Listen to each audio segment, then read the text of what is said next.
I'm Jim Lewis and Barry Fabriziani. We've been practicing together for 25 years, so plus or minus a year.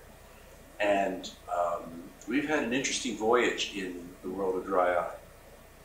I was pretty excited when they came out with that drop that you use twice a day. 6 out of 7 of our patients came back and told us it didn't do anything for them. But 1 out of 7, it did help, that it was a great thing, and that was dry eye management for the beginning of our careers. That wasn't too Core directed us to Meibomian Gland Dysfunction as a major causative element of dry eye. LipiFlow came onto the market. That was very exciting because it addressed more precisely the lipid problems the patients were having. So a patient comes in 6 months after LASIK and they're a little bit iffy about their vision.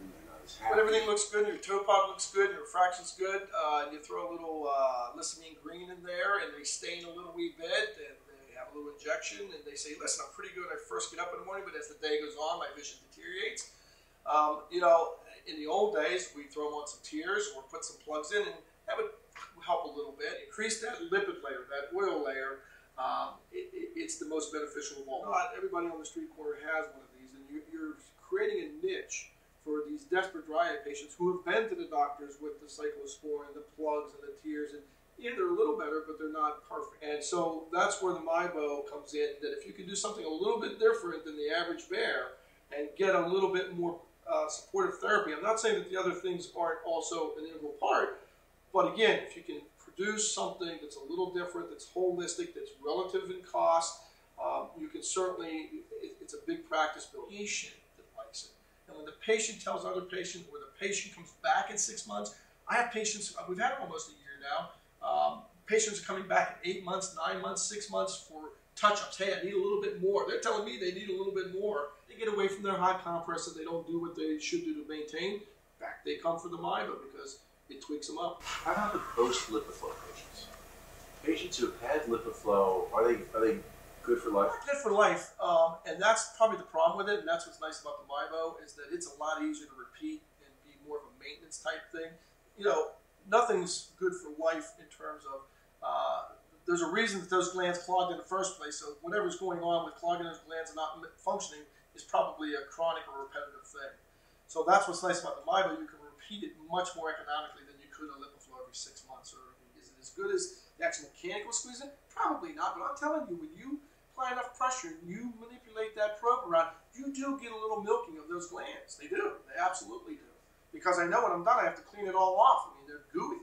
That goo comes from somewhere, and it's the Meibomian glands that are expressing. The 108 degrees, people can actually do more damage with a hot compress if they overheat it. I know people that microwave things and put it on their eyes. So there's no way we're even close to that kind of heat.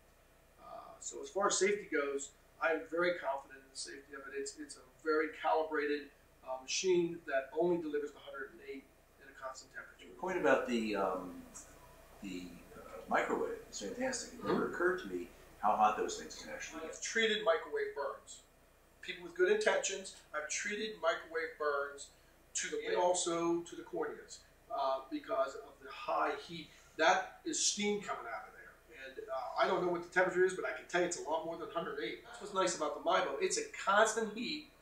And I think, don't sell short the pressure. I think the pressure and the actual probing of the gland with the heat is what really makes the MIBO special.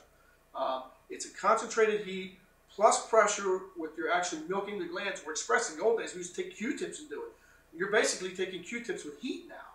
And that's what's really nice about the MIBO. I can control how much pressure and milk those glands with controlled heat. You can't do that with a warm compress or a Q-tip. I'm happy having both. I like having both modalities available. If I could do LipiFlow on everybody for $100, I might not use my MIBO. But I don't think that's happening anytime soon. No. I am still excited about it. It is a great device, but the financial mechanics